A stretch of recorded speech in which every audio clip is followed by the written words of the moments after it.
I'm rewatching the show Lost. Now, obviously, a bunch of you have actually watched the show. Several of you have probably actually seen some of the episodes. Hopefully, none of you have actually never heard of the show. It was such a cultural trend. And it was such a cultural trend that I stayed away from it for the entire first 5 seasons. And eventually I got bored one day and I decided, you know what, I'm going to find out if this thing is actually worth my time or not. And so I watched the first 2 episodes. And from there on out, I went to go get the DVDs. I watched the DVDs and I waited with great anticipation, along with hundreds of thousands of other Americans. And I waited for that 6th season. And that 6th season started. And we were so excited because finally in this last season we were going to get those answers to those questions that were raised in seasons 1 through 5.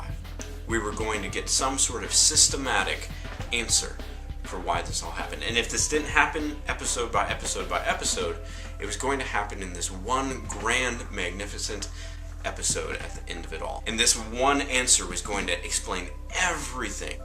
Now, if you remember watching this episode, and even if you didn't, maybe reading articles on it, reading the news on it, hearing your friends talk about it, and so forth, a lot of people were disappointed by this. They said, well, this show just didn't answer anything, or it answered a few questions, but it didn't answer the whole thing, and there's so much there. And you know what? I think that there's some legitimate room for saying the writers introduced way too much, and they couldn't explain it all.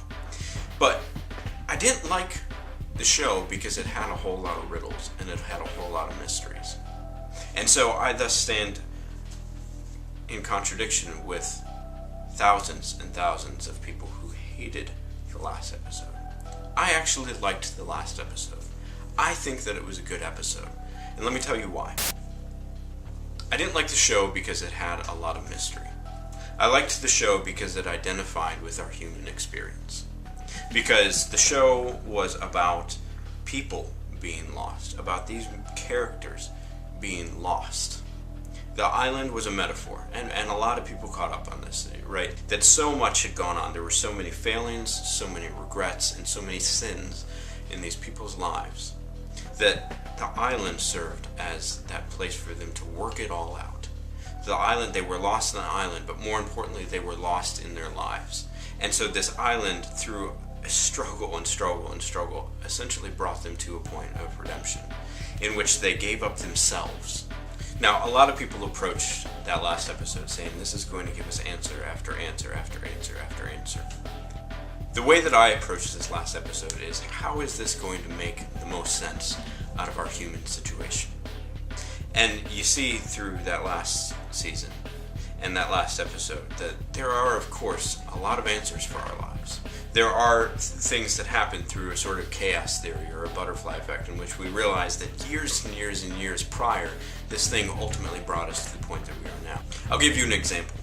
The reason why I'm doing this is because of a girl that I met when I was 18. It was a really long road. But the reason why I'm doing this, why I'm doing the YouTube stuff, why I'm living where I am, why I went through and got a bachelor's in philosophy and religion, and I'm finishing up a seminary degree and all that sort of stuff, is because I met a girl once.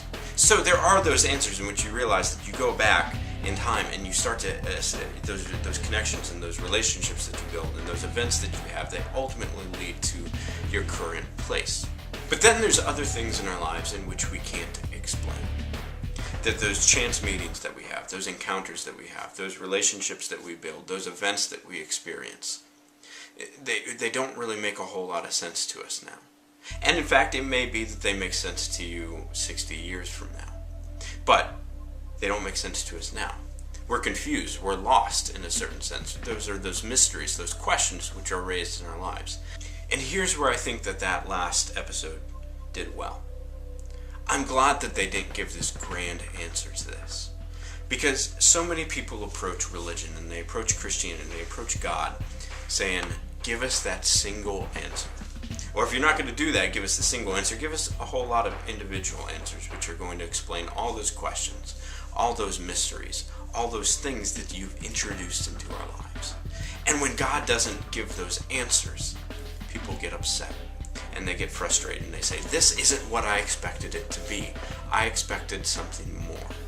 A lot of people don't realize that when we see Christ dying on the cross, his last words are, my God, why have you forsaken me? And so much of our lives, we actually have that as well.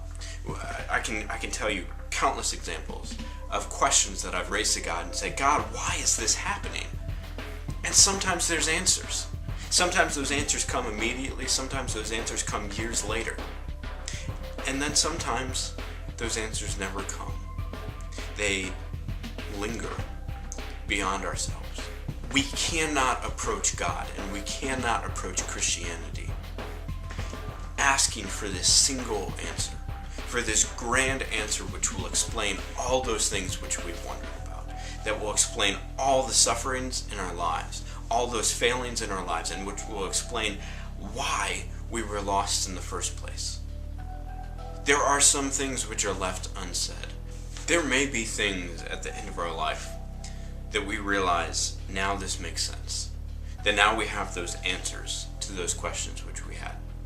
But if the Son of God died without having that answer, he sat in silence waiting for that answer, why is it that our lives should be different? Do not approach God as giving an answer. Do not read the Bible as giving an answer to why you fail or why you suffer.